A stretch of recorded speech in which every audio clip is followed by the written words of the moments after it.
All right. Law Enforcement Today Network, iHeart Radio Monster Podcast is back. Thank you so much, guys, for your emails this week. I know I've been kind of late getting the show out. Everyone's killing me on the emails. Hey, every week, twice a week. Now we don't get anything for a week. I'm in vacation. I'm in New Hampshire. I'm skiing. I'm up there in the mountains. Or excuse me, not skiing. It's fucking summer.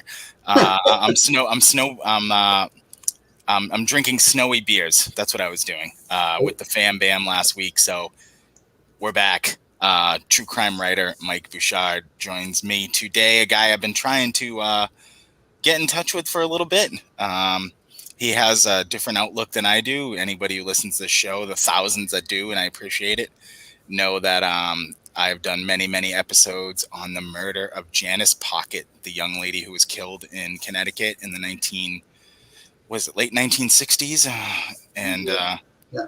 I've done a lot of work on her killer, Charles Pierce. In fact, I'm writing a book about Charlie right now as we finish up here. And I've been hunting this guy down for a while. He's a police officer in Connecticut right now as we speak, so we're not going to name his agency.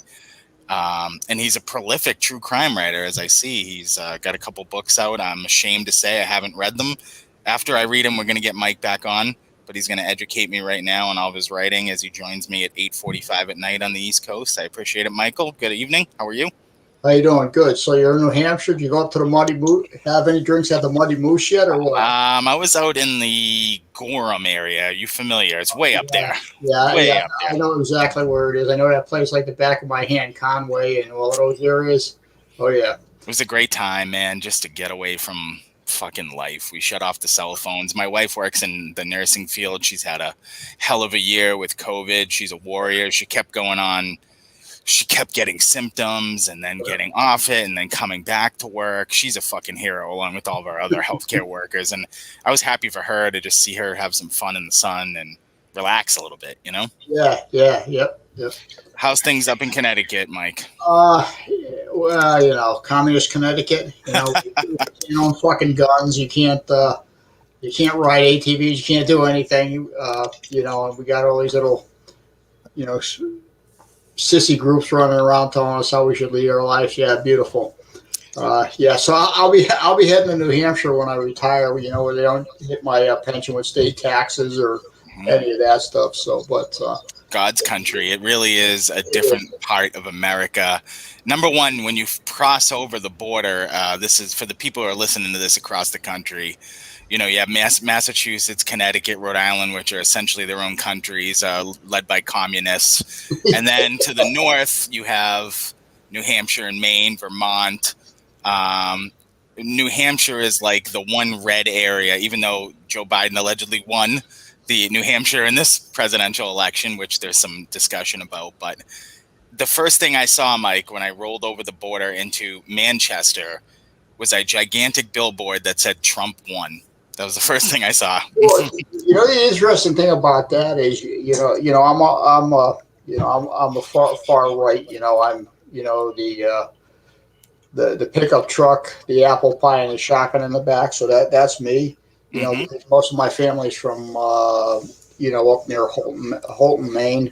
Just outside of New Brunswick. So, for me to live in Connecticut and not be able to fire a shot out in my backyard is, a little unusual. But, I was interested when I got your email because I had talked to Terry Sutton a little bit, and he says somebody's going to be emailing you. Well, I get a lot of emails. I have 30,000 people or more on my LinkedIn account, so I'm always getting emails. And the one interesting thing about my books is you're gonna find the true crime books. My perspective is a little different than most people because most people that do the true crime books are, they don't have the law enforcement background. And law enforcement, is broken down into two things. You have patrol or investigation. I've been fortunate enough to work in both. Plus, I have this way of kind of looking outside the box. When answers, everything's a mystery till the answer's found. And that's kind of the way I look at it. But what I've noticed is my books that were put out, like the one on Dennis Martin, which is the disappearance of Dennis Martin, the one for Brother Julius was another one. He was a cult leader in Connecticut. Started back in the late '60s. Joan Risch. Now, the Joan Risch book, even the Dennis Martin book, I write my reports off of the actual police reports because I'm a little better at tracking down police reports and people that aren't used to trying to find these things. And I interview a lot of the people that were there, and I have friends of mine. They're both attorneys, and they do a podcast. It's Sticky Beaks, and they're doing the Doreen Vincent case. She 14-year-old disappeared here in '88 in Wallingford, Connecticut. And even as attorneys, they ask questions, and the only way to really pause it is that they ask questions like a civilian would ask a question. Sure.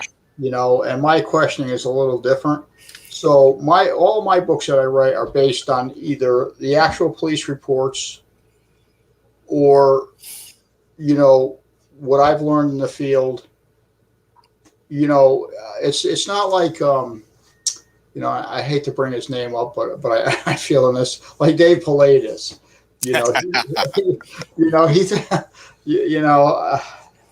just stop. That's all I got to say. Just stop. Because, what's more confusing to people researching to do books like yourself and other people that want to write books on disappearances and homicides or unsolved crimes is the fact that you need information that's real. What I find is a lot of people, especially on a lot of the podcasts, a lot of these podcasts, and there's hundreds of them on every one, is they take these insignificant facts and they're so generic that they keep regurgitating the same thing in every other podcast, which, when a person goes to listen to a case, it's like, you're just as far back as when you started, because what they're telling you really are things that haven't more than likely existed. I'll give you for instance, in the Joan Risch case, when she was young, her parents died in what all of the podcasts, it's a suspicious fire. Well, it wasn't a suspicious fire because I got I had somebody that was able to get me the actual, and it was back in 1938. They got me the original documents from the fire department. And basically what it was is somebody took a copper penny, stuck it into the fuse box because they probably blew a fuse and didn't have one, and it overheated the electrical wire. The couch caught on fire, and both of the parents died of smoke inhalation. So there was no real mystery to it, but in everything you read about Joan Risch, it's a mysterious fire. Her parents mysteriously disappeared. She set the fire. No, she didn't. She was in Brooklyn with her grandmother. So you see, that's how people kind of are a little, Let's start from the beginning, Mike. You grow up in Connecticut, yes? Yes. Yep. You become a police officer at what age? Did you grow up in a police family? Did you join the military? Well, no, I was. My father was in the military. He served in the later part of the Korean War, and he stayed in as long enough to. He actually served in part of the Vietnam War. I mean, he was in there forever. He designed a lot. If you go to Bradley Air Force Airport Museum, a lot of the planes there he designed. He still fly. He's 86. He's still got a commercial license. I mean, you're not getting my freaking ass in that thing. But with him, I've seen the way he drives a car. Shit, I ain't going up in the air with you. But I actually went into law enforcement as a reserve cop back in November 14th of 1986. So that's how long I've been around. Sure. I've been all over the place. I worked for State Regional Water doing their major investigations. I was with the game warden service for a while. I've been all over the place until I landed into this department I work in now, and I'm at 105 days, and after that I could just jump the train if I want. So, what made you? Give me an idea of the first significant case you ever worked on. Oh, man, that sticks out in your memory. Well, I'll tell you. There's a lot of cases that there's just so many. I mean, I've had I remember a 13-year-old that was shot.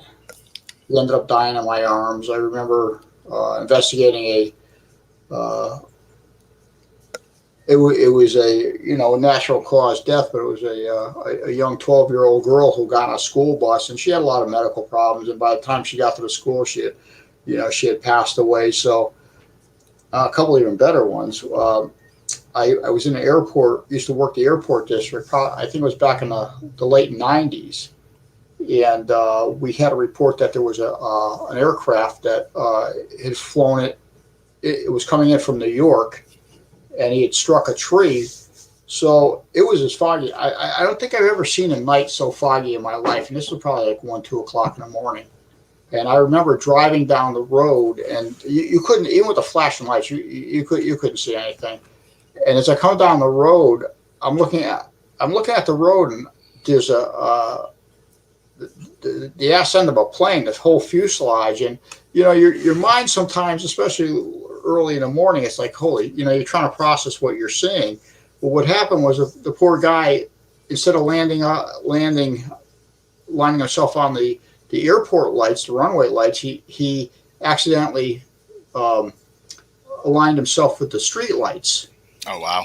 And when he came down, both of the wings were hitting the light poles and causing it to, suddenly stop. And what happened was the engine of the plane just jumped on him. So there's a lot of big city law enforcement is a lot different than small town law enforcement. Sure. It's I mean, they're both dangerous no matter which way you look at it. But there's a lot of things you see in a big city that you're glad that the normal people around you don't see on a daily basis. How did you become interested in becoming an author? I mean, I can just speak from personal experience. It doesn't pay anything. It's shitty work. It's really hard. It sucks. It sucks. Well, so. you know why? Honestly, mine became, I've been widowed for about 3 years now. My wife, she was sick, for many years before, she passed away. And I used to come home, and I always had to be here with her, for, over 6, 7 years. So I would go to work, I would come home, and it was you couldn't go to the gym, you couldn't really do much. So the only way I could get stress out or anything was to write something. And, that's basically what I did. I jumped on a computer one day, and I actually, a friend of mine had sent me, I normally write about archaeology, that was what I started doing, a friend of mine who sent me this thing about Dennis Martin, some kid that disappeared in '69 and yada, yada, yada. So I opened it up, and I looked at it, and my desk had a stack of paper at the time. I just kind of put it there. And 6 months later, I came and I started looking at the damn article, and I said, Jesus, this doesn't sound like anything that law enforcement wouldn't investigate this thing. And then, there was, the Pilatus, conspiracy theories that, he was abducted by Bigfoot. There's no such thing as Bigfoot. I hate to tell you. Let me see that the FBI agent that Jim Wright that was involved committed suicide because he thought that the guilt of him not solving the case, this, that, and the other thing, and that wasn't the case. I mean, I know the real reason. I didn't really allude to it in the book because when somebody kills themselves, it's not something I want to put out there. There's a lot of material in my book during interviews it's really personal, and it basically shit people don't need to know. I mean, it's not going to help the case one way or the other, but there's some stuff that you don't want, you shouldn't be public. I'm not like that. I'm not out there to, I don't need to bolster the stories. They're bad as they are. So, Sure. I just leave it at that. Sure. One thing I wanted to get into you with here is something we're probably going to disagree on, just to set the scene here. The Janice Pocket case. Janice Pocket disappeared from her family's home on Anthony Road in Tallinn, Connecticut. This was July of 1973. Yep. Along with, she was one of 5 people to disappear in the general area in a 10-year time period. One was Lisa White. We now know that guys like Nathaniel Barjona lived in Webster, Mass, some 20 minutes from Tolland. Somebody I've written about extensively. He was part of a ring with Wayne Chapman and a serial killer named Charles Pierce. Yep. Give me your sort of take on the Janice Pocket disappearance, along with all the others there in Connecticut. You know, the Janice Pocket case. There were actually let me see. I think there was actually eight females that disappeared, white females in the Vernon area.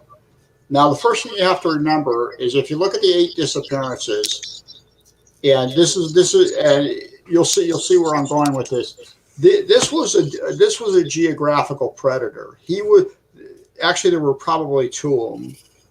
They were in a close area. They felt secure in that area, and that's where the first started from the 68, which was Spickler, up to about 73, which was Susan LaRosa.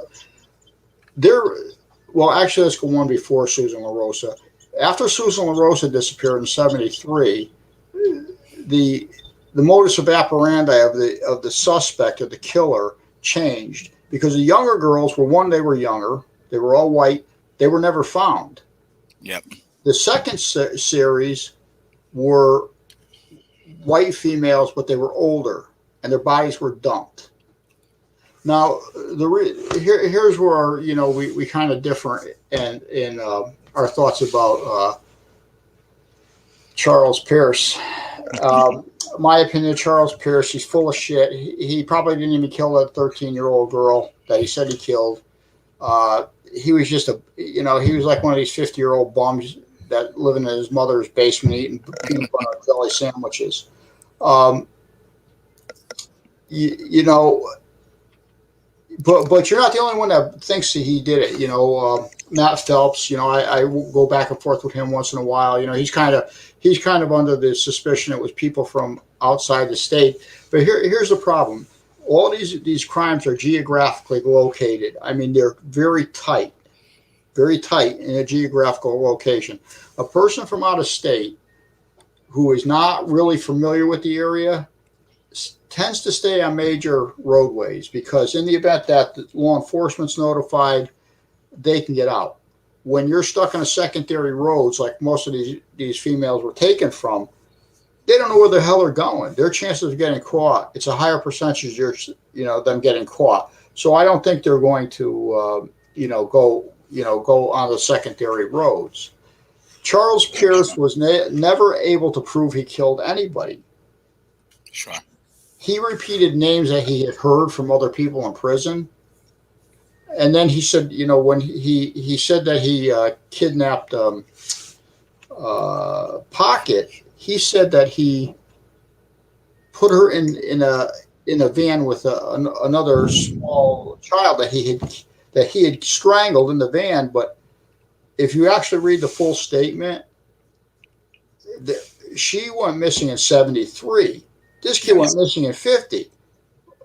I mean, nothing for nothing, but he would have been a skeleton. Well, one would hope he would have taken him out of the van by then, but so nothing he said actually correlated. I mean, he took the cops to a lot of different places. They never found the body.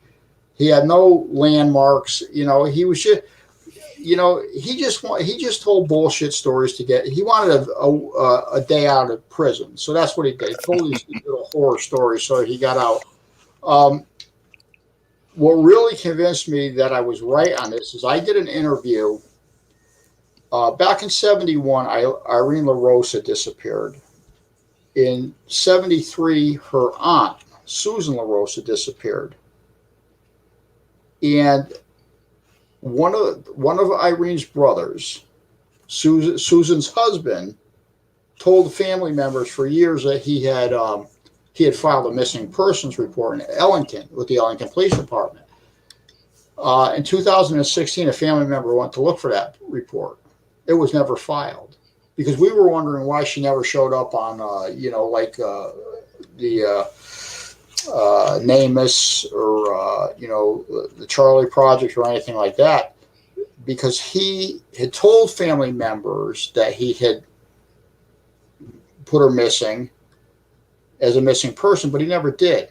So, okay, right then and there, here's the suspicion. Okay, why didn't you do that?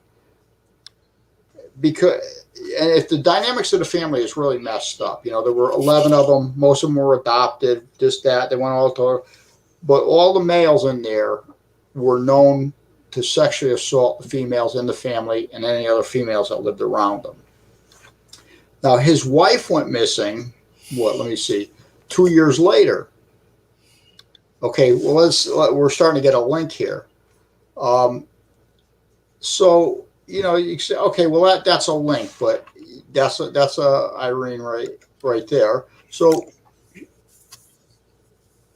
I had tracked down his brother-in-law, who one of the relatives, actually Susan's daughter, who was in the house at the time of the homicide. She was 5.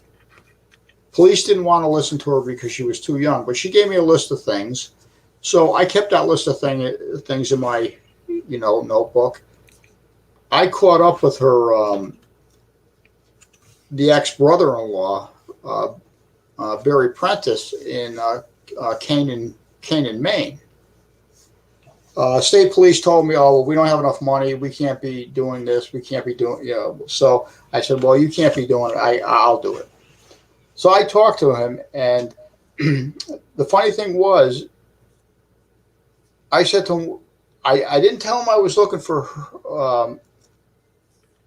Susan at first. I wasn't looking for information. I didn't tell him that because I didn't want to get him jumpy. I told him I was only interested in Irene. So, he told me a little about her, but he wanted to keep telling me about Susan. So I said, well, listen, I don't know too much about the case. And I'm sitting on a stack of paper while I'm talking to him. Yeah, okay. So he proceeds to tell me that he was made aware of a situation at the La Rosa apartment, which was on 22 Ward Street in Vernon. He says, I went to the house. Now, I already knew that because the girl said after my father hit my mother in the head and she was laying on the floor, he left the house. So where'd he go? He went over to Barry's house. Barry didn't say that, but he didn't have to because I already knew. He says, me and his wife lied to me. She said she was never at the house during that time. Barry says, yeah, she was right. She was right there with me. So, this is what we're dealing with. He said, she said. So he says, well, when I walked up to the house, Robert yelled out the window, stay away from my fucking car, stay away from my fucking car. So I already knew that the little girl told me that her husband, Robert, and Barry had put Susan in the car. So I said, well, why? He says, oh, well, Susan's body was in the car. Well, how would you know that? How would you know that? So then I said, well, let me ask you a question. What did the apartment look like? He goes, now, he never told me, he never said anything about being in the apartment until I said, what did the apartment look like this? It was the damnedest thing when I walked up into the apartment. I said, why was that? He says, it looked like somebody tore the head off a cat and spun it around by the tail. Okay. And then he said to me, what really caught my attention was this big bloody rock in the living room. Huh. Well, one, I didn't tell you she was killed in the living room. Second, I didn't tell you she was hit in the head.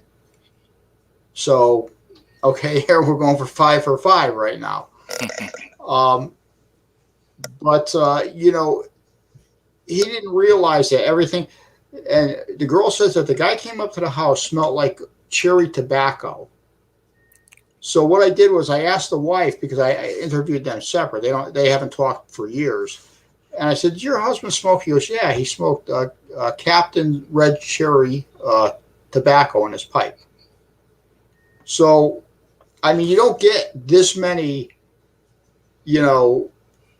things matching up usually. But these things were banging out. Well, left, right, left, right, left, right. So basically I knew what happened. And the funny thing is Robert's girlfriend at the time started moving her clothes into the apartment prior to her being murdered. Not that it's premeditated or anything like that. Not that I'm suggesting that fact, but um, yeah, it was crazy. And then the really weird thing about it was there was always been this talk about a putty knife being used to scrape the blood off the floor and off the stairwell. Well, I caught up to an ex-sister-in-law who lived in Merrimack, New Hampshire. And she says, "Oh, yeah, I was the one." She said, "Robert gave me the putty knife. I was the one that scraped the blood off the floor and all this shit." I said, "Okay, so I have one person confirming it. Barry confirmed it." I said, "Did you know about the putty knife?" He goes, "Oh, yeah." So I said, "Well, we found it, right?" And all of a sudden, it was just like he just stopped talking. It was like the now what's coming. And right when I knew that, now the Vernon police insisted that putty knife didn't exist. However, the Vernon Police Department gave a document to somebody thanking them for their help. Wow.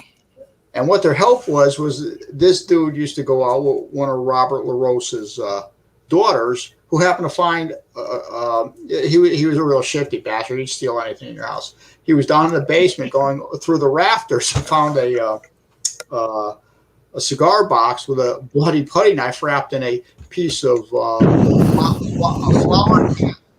material. Well, what was Susan LaRosa wearing the day she was killed? Flower pattern material. Wow. Now, Barry's wife, who and I believe it was true, had a crush on Robert. When they found Susan's body in '78, he went up to Farmington to ID her. The sister-in-law goes with her. Kind of a weird thing. Why would you have your sister-in-law? And she said, I said to him, if you did this, I would understand. And he never said I didn't do it. He just said, thank you. So what's that tell you? Sure. So I got this, and then getting back to your case with Pocket. Barry Prentice worked, when she went missing, he was a janitor in the Tolland school system. Not only that, but I talked to Janet Pocket's sister, who said that when she disappeared, the police went up to find her records, medical records, and they were the only set of records that weren't there. The only set of records that weren't there were medical. That of Janice Pocket. Right. So, okay. I mean, what coincidence is that? I mean, first he's here at one homicide. He's this guy's brother-in-law. Janice Pocket's medical records in a building he worked as a janitor and had access to disappear. Well, and what I was wondering, and I turned this the interview I did with him over to state police. Nothing ever got done with it. So it's like, well. Let me stop you there. So, in your estimation, Barry Prentice, a guy who, I'm just doing a quick tertiary search here. I see nothing for any convictions or anything like that. Right. He never was spoken to about this case or anything like that you know of outside of you. Well, the police kind of did a general, they asked some, preliminary questions, but you got to remember the Vernon police, when she disappeared in '73, she was only listed as a missing person. So there was no investigation until '78. By '78, all of the DNA or any of the blood or anything was already cleaned out of that building. And then we have Henry Lee back in 2007. He says, I went up there and I did an investigation at an apartment. That apartment had been renovated 10 years earlier. Everything was ripped out, and it was, so I don't know what you think you were going to find, but and here we go with the witch doctor and the hocus pocus stuff. Sure. So what's your best idea about the disappearance of Janice Pocket, which is Robert LaRosa? Really? Yeah, because when I said to Barry, Barry, I got to ask you a question. What about the other girls that disappeared around that area? I said, do you think Robert would have done it? He said, I don't doubt it. I said, why? He said, well, Robert had bought an older van-bodied ambulance back in the early 70s. And he asked Barry to come over and do some work on it. And Barry said to me, he said, I got there and it was really freaking weird. I said, what's that? He said, the van was soundproofed. And I said, why is that? He says, well, I asked him that question and he said, because I could put anybody in this van, do whatever I want, and who's going to catch me or hear me. And you got to remember, if you look at the Spickler case, Lisa White case, I spoke with her stepfather before he passed away. There was a white van in the area, and the van was painted white. It was repainted white. So, there's too many coincidences in the case. And too many of the coincidences matched everything that Barry Prentice said. But by the way, Barry Prentice, even though he lied to me through half of it, he was the only one that had, about his part, he was the only one that actually had enough balls to tell me what happened. Do you think, what was Prentice's motivation in potentially moving her medical file? Probably Robert LaRosa, because you got to understand, Robert LaRosa was he scared the shit out of everybody. Was he known as a guy who obviously he killed children in your mind, but was he known as a guy who would handle himself with adults as well? Oh no, he was a bad dude. Okay. He was a bad dude. He was like walking right off a mafia scene. He was a badass guy, and if you crossed him, you might as well run and you weren't going to get very far. Sure. So, what was in your mind, and I know we've talked about this, but just for the 500 or so people who are watching on YouTube right now and the thousands of people who will listen to this who have never heard of any of your books or your story and have followed my work, and what would be the motivation for Charlie Pierce to, we've talked about this, but I want to hear it from you now. What would be the motivation for Pierce to confess to murdering Janice Pocket?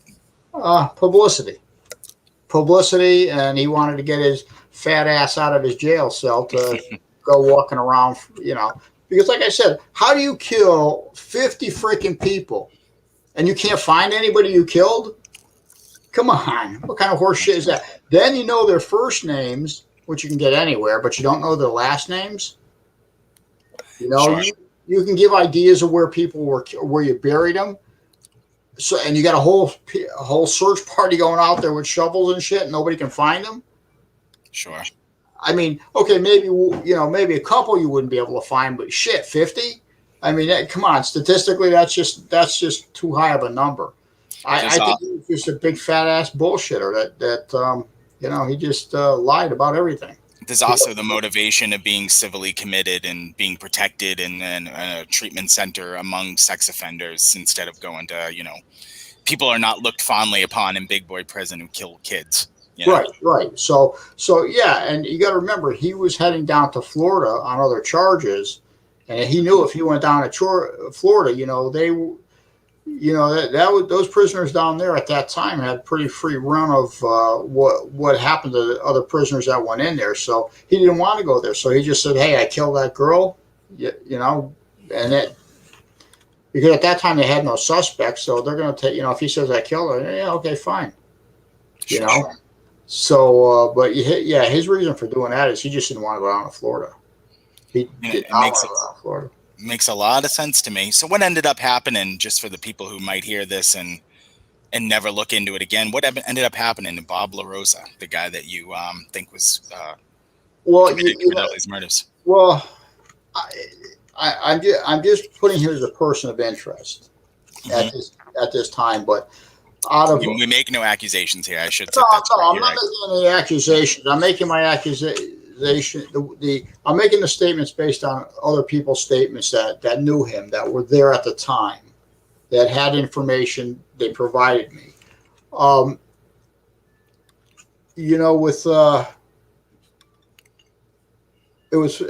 had actually gone on a podcast with a couple of La Rosa family members, and we had been going back and forth. Now they were pretty adamant that he killed them and the other girls. You know, some of them, you know, like uh, Patricia Luce. I don't think he had anything to do with that.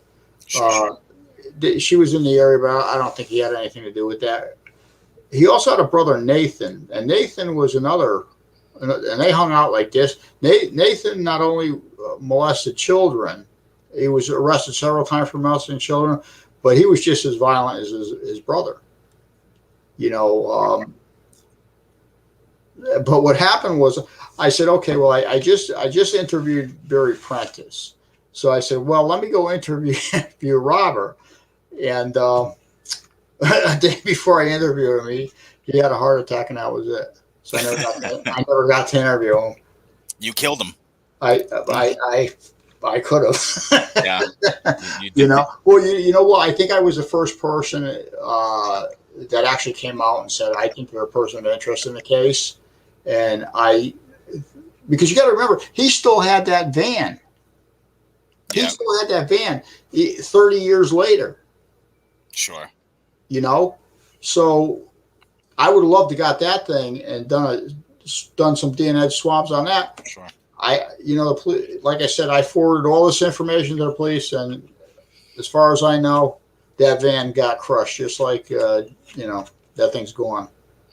What all did LaRosa ended up going to prison for something else? He died. He doesn't walk the streets today. No, he passed away. You know, talking to the family members, you know, they told me a lot of things about him that were, you know, I'm not gonna repeat, but it was pretty graphic and pretty disturbing. I mean, you know, I would never turn my back on him.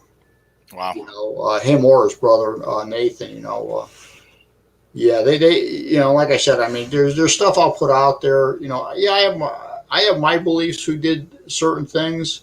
Like with these disappearances up there, I don't think it was anybody out of state. I think it was homegrown right there in Vernon, and I think that's because you got to remember, they also in Vernon by Crystal Lake, a lot of those guys, including Nathan and Robert, used to go up and they had meetings up there, and a lot of the people involved in the meetings had been pedophiles. Sure. So, you know, that's what they tell you. You know, see, a lot of the one good thing about me when I investigate a case, I research it as a civilian. I don't do it through my department. I don't use any department technology or anything because, one, I find social media and interviewing people is a hell of a lot better than what you're going to find on the NCIC or any of that shit, because that's just generic stagnant stuff. Family members, they'll tell you some crap. Sometimes I have to say, "Holy shit, really?" You know, and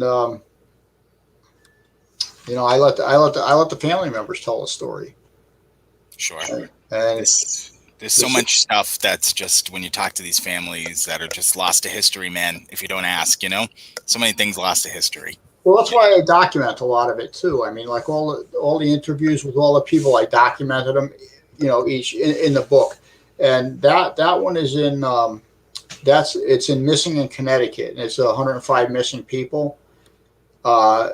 I was able to interview them, and I put it in that one because I had both Irene and Susan in there, and I had been contacted by one of Irene's aunts, who she was in Massachusetts. Said, "Listen, I need you to look into this case because I think my uncle, you know, may have done a lot more than what we think he did." Sure. You know, I mean, that's just speculation, but you know, when you start interviewing people, and this whole topic is like even with the Dennis Martin cases, is split the families right in half, because, you know, you have family members that, regardless if they know their relatives did it, they adamantly deny it.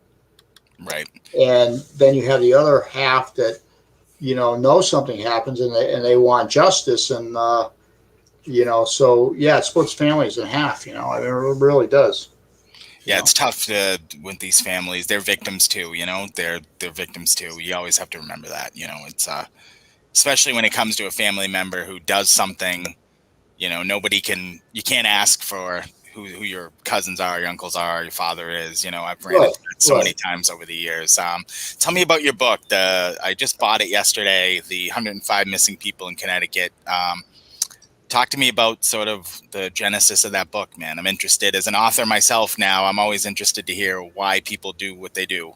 Well, Missy, I hope you got the third edition. Just make sure it's the third edition, because what happened on the second edition, they published the unedited manuscript, which was just like a grammatical mess. Oh wow, really? Okay, yeah. I hope I got the third edition. So what I would do is I would cancel that one and reorder it again, because this way you'll get the new edition. Just went out about 2 or 3 days ago. But oh wow, okay. The genesis of that was when I was in. I was in the school resource division for, oh my God, 8 years. And in those 8 years, I mean, kids go missing every day. Most of them go missing because of their own, they're hiding with their girlfriends or their boyfriends, or, they hate mom that day, they hate dad that day. So they just disappear. Now, most of those cases are solved. I mean, they're solved within a couple hours. Sure. The unfortunate thing is that we as a society don't realize how many people go missing a year. Worldwide, it's almost 8 million. Sure. So, and the problem you have now is with this sex trafficking, which that is like my pet peeve. Same here. I just you know what? Yeah. And it just seems like this new administration, who I take shots at a lot, they don't. Yeah. We were tough on it from 2016 to 2020. We were very tough on sex trafficking. And now, just like that again, it seems to be less of an issue than, say, white supremacy, which I got to be honest with you, Mike, I've been around the world a lot. I've never met a white supremacist in his natural habitat. Never. No. Well, the problem is you have an administration now, and the Biden administration, I'll put it out there like it is they are more interested what the criminals are saying. It's all for votes. It is all for freaking votes. Whether it's in the White House, whether it's in the City Hall, it's all got to do with votes. You see, these politicians need these votes from these people, because the average person with intelligence is not going to vote for these people. Yes, so, that's true. So what they do is they listen to, like, let's face it. I mean, I grew up in the 60s. It was a lot worse in the 60s than it is now.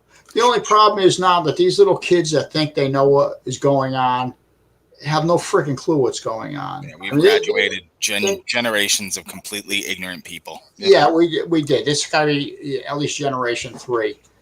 They have no clue about history. They have no clue about how bad it was. And I remember it as clear as day. I was around when Kent State happened. I was around when Kennedy and Martin Luther King were killed. I was around. So. I'm not the second coming of anything. I was there. So, what's going on today now isn't really anything. What it is it's something that was, motivated because of for politics. Sure. It wanted to put the wedge in between so that one side has something to fight about. It really did.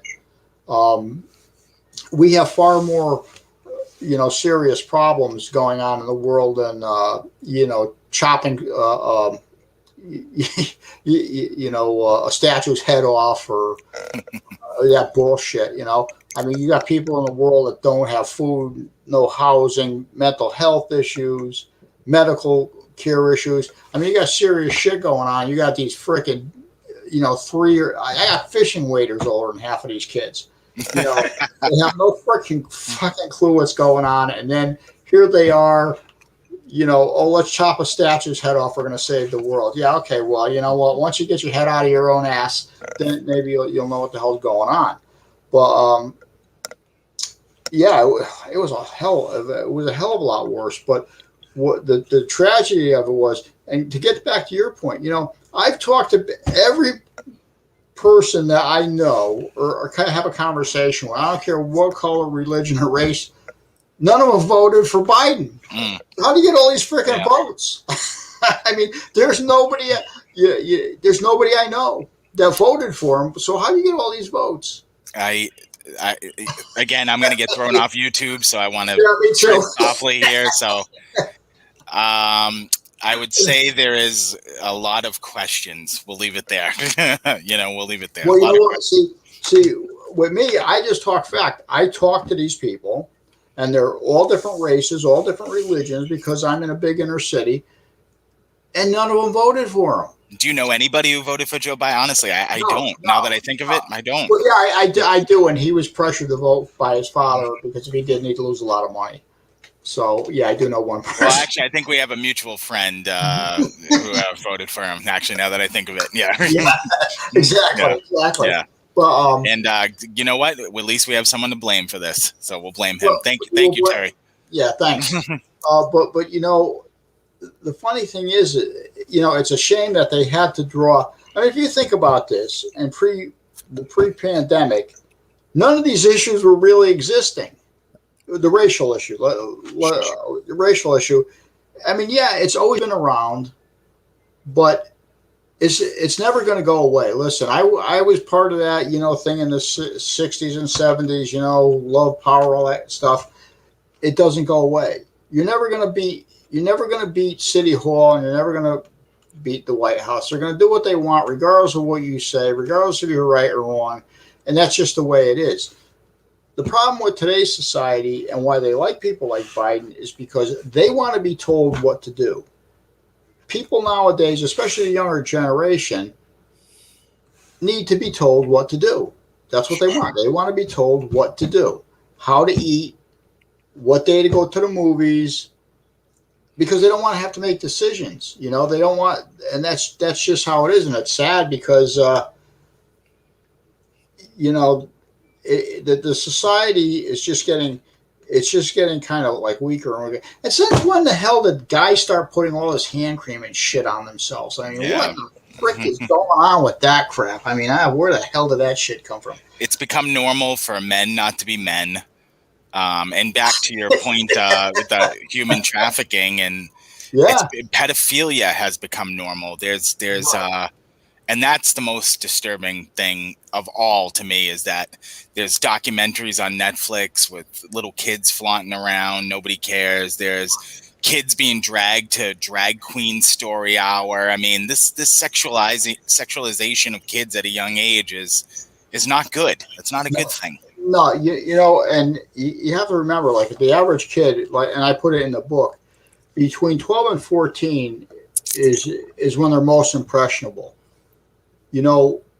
So if they're continuously bombarded with whatever it is, whether it's that type of material, drugs, alcohol abuse, whatever, that's what they're going to grow up knowing. Sure. And that's a sad thing.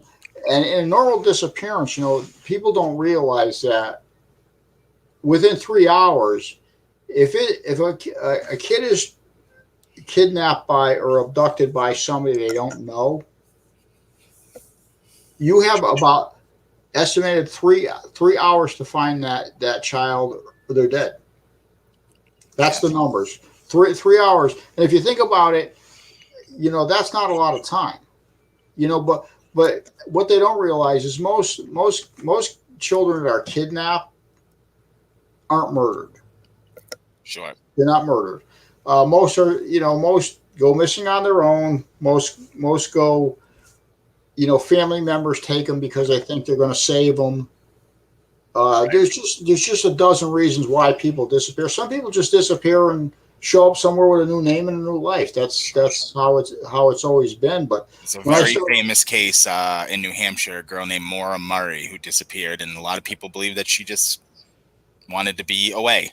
It's a famous unsolved mystery in mass here. That probably the biggest one we have. Yeah, people do that. They want to get away from their old life and become someone else, you know? Right. And a lot of times they're involved in abusive relationships or, so they just disappear and take on a new name.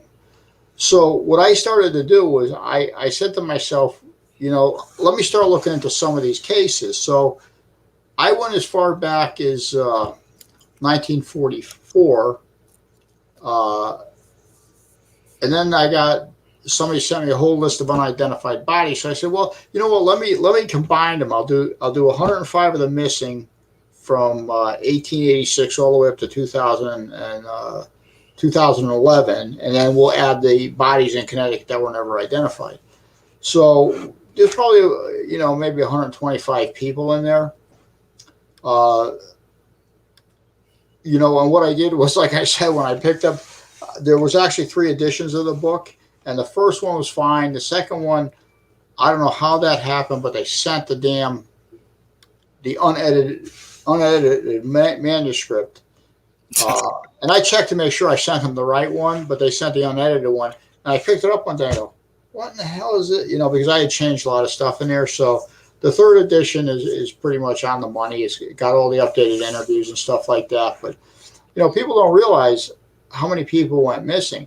And one thing that a lot of people kind of got pissed off at me when I put it in there was that, if you're aware of a person involved in a homicide or abducted somebody or something like that, and you don't tell anybody, you're just as guilty as the person that did it.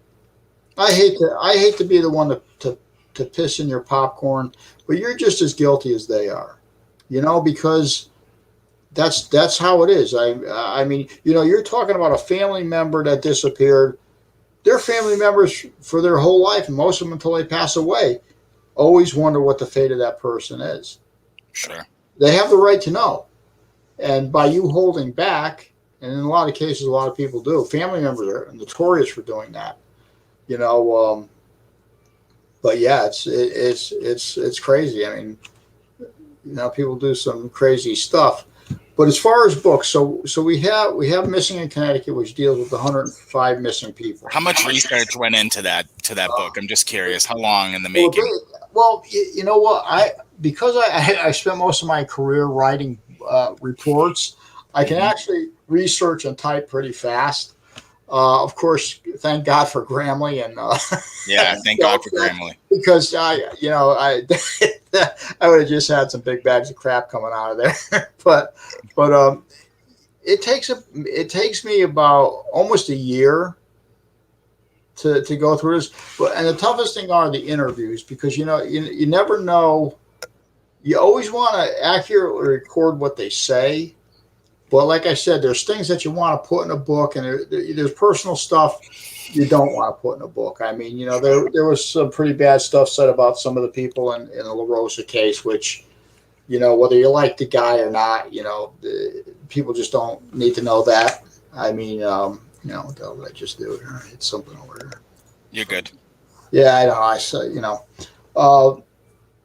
so I left a lot of that stuff out, but yeah, the toughest books I found. Now you have to remember, I have 4 books out on Native American archaeology, because that's what I did for years. The first book that I actually did was Dennis Martin, who disappeared in the Rocky Mountains in '69. Yeah. Talk to me about that one. He's 6 years old. He disappears in 1969. Give me your briefest overview of what you think of that case. Okay, it was pretty interesting in that case. I'm under the conclusion, especially after dealing with the FBI, who, with these Freedom of Information Acts, which is actually bullshit, because there's no such thing as a Freedom of Information Act, because these people don't give you crap. Yeah, I've learned that firsthand myself. Especially the FBI. And before I get into that, I'll tell you why. He's considered a lost person. He's not even up there with a missing person. He's a lost kid, right? No criminal aspect to it. 51 years later, you won't return that. You won't turn over that effing report to me. I know. It's wild how they hold these things. It's like, what's the worst that could happen? Nothing. Well, and you have to realize that I think they lied about the FBI lied about what happened. How so? Well, I was the last person to interview, and maybe the first person to actually interview Bernard Key, who was the one of the only people that made a statement to the FBI about something strange he had observed at Rowan's Creek the day of Dennis's disappearance. Uh, he was with his wife, his daughter, and his two sons. They were walking up that along the footpath in Rowan's Creek, looking for now his two boys, who all the newspapers and articles say that they were way up ahead of him. No, they weren't. He said that they were like 200 yards behind him. They were farting around. What he basically said was they were farting around, picking up rocks and sticks and shit. He says he said what he heard somebody yell help. Okay. Right? That was never put in any of these articles. He said, then I heard a loud scream. Here was my dilemma. He said, there was a lot of mountains there. He says, I couldn't tell where it came from. He says, but at the same time, I couldn't leave my family not knowing what was going on there. So he said, I went, I looked, I did kind of like a quick sweep around the area. I didn't see anything. He said, but as me and my wife were walking back to the car, we saw a white male who was in his 20s. Now, the term Pilatus uses, Pilatus made a lot of kind of statements that weren't correct. I mean, he put a disheveled man. The guy wasn't disheveled. Bernard said he was in normal clothes, but he was sweating a lot. It looked like he was running, but he was running from the direction of where they heard the yell come from. He gets into this white car. He takes off. None of that stuff is ever mentioned in any of the reports. Okay? Okay. He said, I turned to my wife and I said, that man isn't thinking right thoughts. Okay. Okay, so he knew that there was, something was going on. But I interviewed. Now, his younger son heard the scream, but he wasn't sure exactly what it was that he heard. So he said, I got home. He lived in Carthage, Tennessee at the time. He said, that night, he said, I got a call from somebody on my phone that said, whatever you know about this case, don't open your effing mouth. Wow. Boom, hangs up on him. So he says, he said, I don't know who the hell this guy was. He said, I'm scared shitless. I ain't gonna say nothing. So what happened was the FBI shows up to his house the next day, and it was James Reich, and then it was the guy's name was Estel. He was kind of the lead officer in charge. And they were interviewing him back and forth. He says, what really got my ass is, he said, they wanted to know why I was nervous about the case. He said, well, I heard this screaming. It might have been a kid. I didn't sleep at night. So he said, I felt like they were trying to intimidate me into answering this question. So, but he says, what really got me was one of the guys was more interested about going to a wedding the day after than even talking to me. Sure. So nobody knew, everybody thought Jim Reich was he was the field agent that was out there. However, Estel was actually the guy in charge of that whole thing. Plus the FBI had canines there. So, for everybody to just throw something on Jim Reich wasn't actually correct, because there were a lot of people involved in that thing. There was another ranger that had gone to the house with him. And that was, what was his name? Edwin Wildemere. But unfortunately, when I talked to him, he was in his late 80s, and he had a lot of dementia and stuff like that. So I couldn't, I really didn't get anything out of him. But the FBI asked Bernard to go back to the location where he saw this so they could look around. He says, I was in my car driving there. He says, I got stopped by 2 FBI cars. They took me out of my car, threw them in their car, and they took off with me.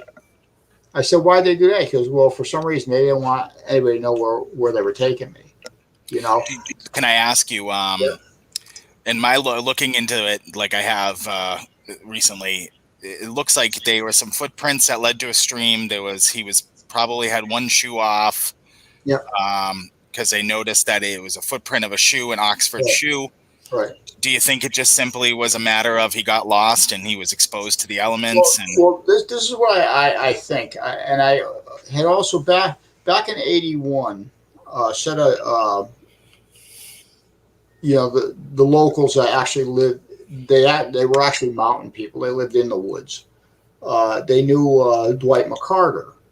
And McCarter said to me, he goes, yeah, he says, back in 81, he said, they came up to me and they said that they had found the skeleton of a small boy up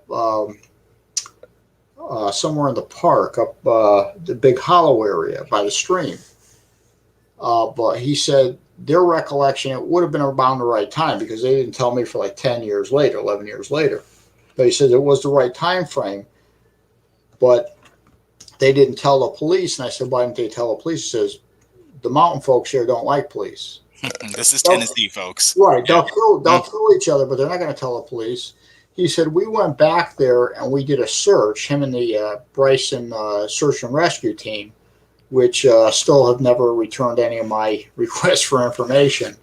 But they didn't take cadaver dogs. They didn't take anything that would, they didn't take metal detectors in case any metal remains were left. So they just kind of did a cursory search. But after 11 years, how many is everything's going to be covered by leaves? Sure.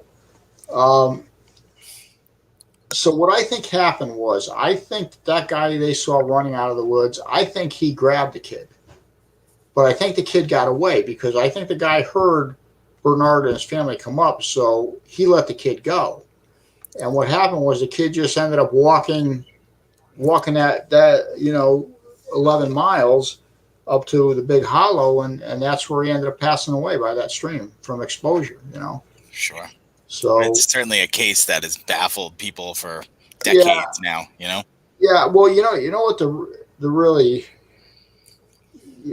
kind of sucky part about it is that if the FBI and I put like 9-10 requests in, and they won't return that 147-page file, is that if I could compare that to some of the information I have, we might have a direction to go on. Sure. But you have to remember, with the Freedom of Information Act, is that when you send that in there, you don't have a law enforcement officer looking at that to see if it's actually, if any of that is exclusionary or not. You have some civilian who's never put a gun on in his life, sure, making a decision what is material he should release or not. Now, you got to remember, in Dennis's case, it was only considered a lost person. They said there was no criminal aspects. They have no reason to hold the case. They can't produce any new evidence. They haven't investigated any new evidence for over 50 years. They have no reason to hold that report. And it's not. They did it to Micah Hanks too. Micah sent a couple of letters down there. They said, we're not going to give you any information either. Which, why? What are you hiding? I think that they knew that this guy was that this guy tried to abduct them. Yeah, you would think at this point, all these decades later, if they really believed that 6-year-old boy died of exposure down by that stream, that they would just release everything they have. Certainly interesting. Yeah. And I ended up talking to, it was funny because if you look in the back, there's a report that was put out by the Coast Guard rescue that had some of that case in there, and they put down this guy that they couldn't find, but he was involved. The mother suspected him of doing it. And then he was involved. He was in cahoots with this what the hell, medium from Florida, this and that. Well, Well, you know what? That was bullshit. The guy's name was Richard French. He was in his 20s at that time. He was kind of, he was kind of the town hooligan. Maybe drank a little too much. Um, and I said to him, I tracked him down. And I said to him, well, what were you doing? He goes, hey, listen, I was in my 20s. I know the park like the back of my hand. They had nothing to do. I wasn't employed, so I went up there. Well, Dennis's mother hated this guy. I mean, and the way he put it was, yeah, she was always politely rude to me, And he said he was actually at the Martin's house twice. And the second time he said, I had been hearing rumors about about them, the father killing the boy and burying him in the basement.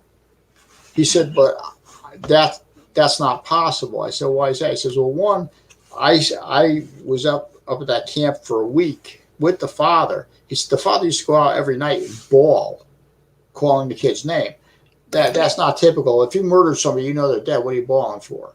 Sure, he said, so that didn't seem right. And he said, he worked in construction. He worked on and off as a laborer. He said, I was down in the basement. He says, there was no discoloration in the floor. He said, everything looked fine. There was nothing new rebuilt or anything like that. So he says, I knew it wasn't true.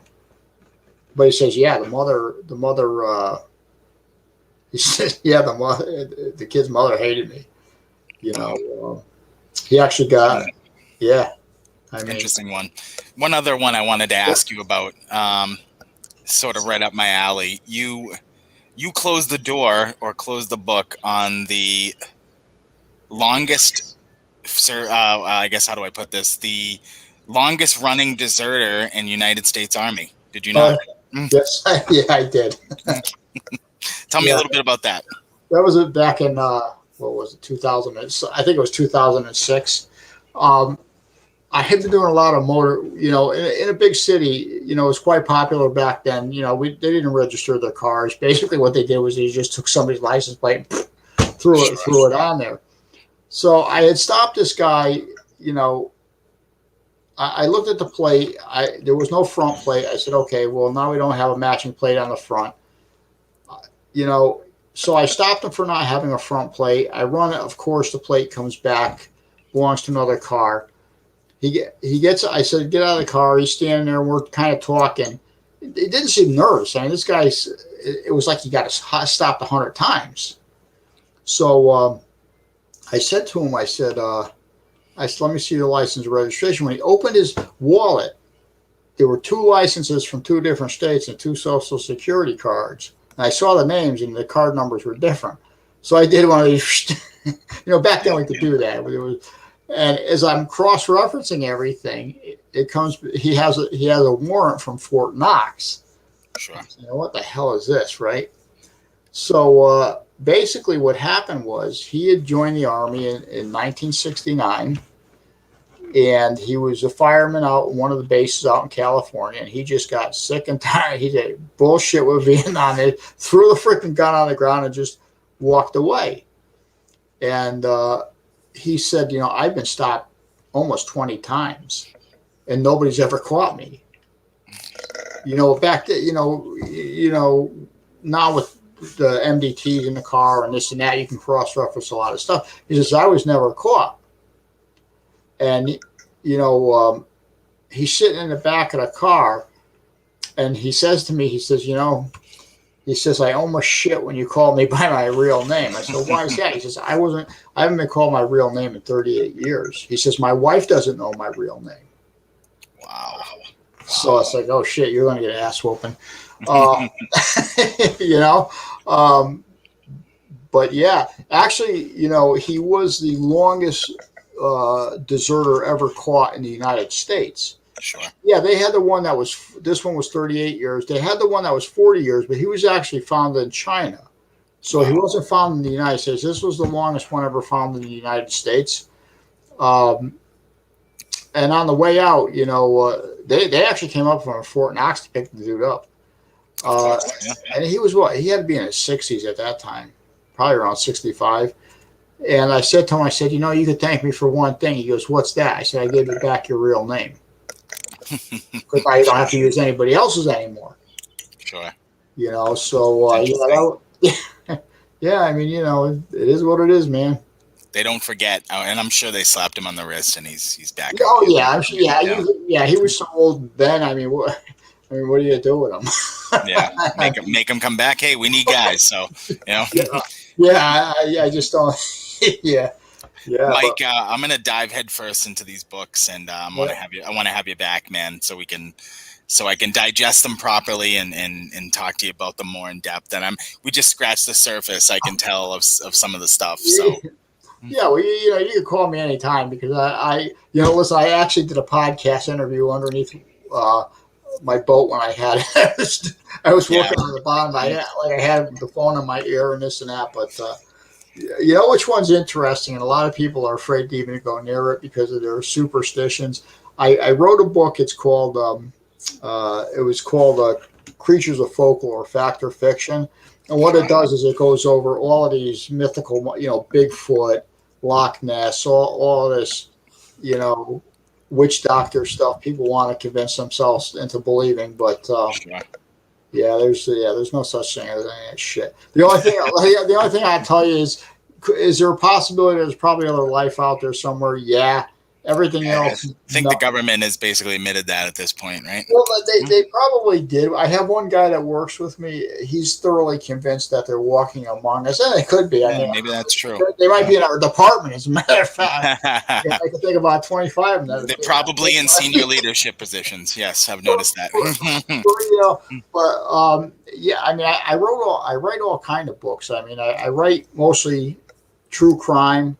I do archaeology. I do that I consider kind of a paranormal thing. But the hardest book I've ever written, I'll tell you what, you think writing a freaking cold case file really sucks. Try writing a fiction crime novel where you have to come up with who is who, the plot, and all of this stuff. But the one good thing about that is you can I wrote the book. It's called The Cover Bridge. And the one good thing about it is you can change who the killer is. Sure. Like, I changed the killer like 5 times. Right. Then I realized I didn't like this person, so I just had him whacked. You know. Right. You know. So, but yeah. And you're prolific, Mike. Author by night and keeping the streets safe by day, bro. I appreciate you giving me an hour and a half of your time here, man. We're going to reconnect again shortly. I appreciate it, Mike. Yeah. Whenever you want to, you know. But yeah, I like I said, I don't think Charles Pierce had anything to do with anything. I just think he was just a fat dude that ate too many peanut butter and jelly sandwiches that needed some notoriety because, you know, Matt Phelps believes that though. He believes that. He thinks it was 2 brothers. I just don't come up with his reasoning for it. But I mean, you know. Yeah, I don't get anything that he says. Actually, nothing he says makes much sense. So. Well, you know, him and I fight about the White case. Yeah. You know, when I wrote that book, you know, I didn't make many friends because when I interviewed people, I asked them questions that they didn't want to hear, and. You know, I her Lisa White's sister. Yeah, I really ticked her off. You know, her thought on it was that Matt was going to solve the crime and save the world, and you know, I didn't think that to be, you know, his information. He has himself as a crime specialist. I'm not sure what that is. Sure. I'm not sure what a crime specialist is.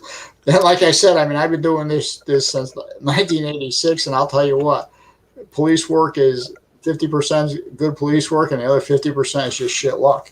Shit luck, man. Yeah, really. I mean, it is. I mean, sometimes you step into things, and then other times, you know, it just goes dry, and that's how it is, you know. You heard it right from the man's lips. Thanks so much, Mike. We'll reconnect. We'll do it again. Okay, pal? Yep. All right. We'll see you. Stay safe. Get some rest, pal. Yeah. Okay. Yep. Thank you. All right. That was Mike Bouchard. Man, an opinionated guy, isn't he? Mike's a prolific author in the New England area. Um, a lot of interesting, opinions on some different stuff. So a little bit of, of course, language. So I apologize. That's what you get here on Monster Podcast. Thank you again for joining us, guys. It's 10 o'clock p.m. on the East Coast. So I want to bid you adieu. Thanks everyone for your emails, and it's been really, really cool getting the emails. People send me tips on different cases and things to look into, and as always, I will listen to all of them and look into what I can look into, the best I can with the limited amount of time that I have in my life from all the work that I do. So I really appreciate it, guys. I really, really appreciate it, and thank you for listening. The numbers are incredible, and I've never had more fun than doing this. As I roll out, guys, I just want to talk to you about one of our sponsors, a great podcast that I had the opportunity to join this weekend, Tyler and Adam's Pretentious Podcast. Listen to these two guys as they interview different cool people through all kinds of walks of life. They're based out of Washington State. New episodes drop every Sunday. So listen up. Tyler and Adam's Pretentious Podcast. New episodes every Sunday. Guys, thank you so much. I will catch you next week.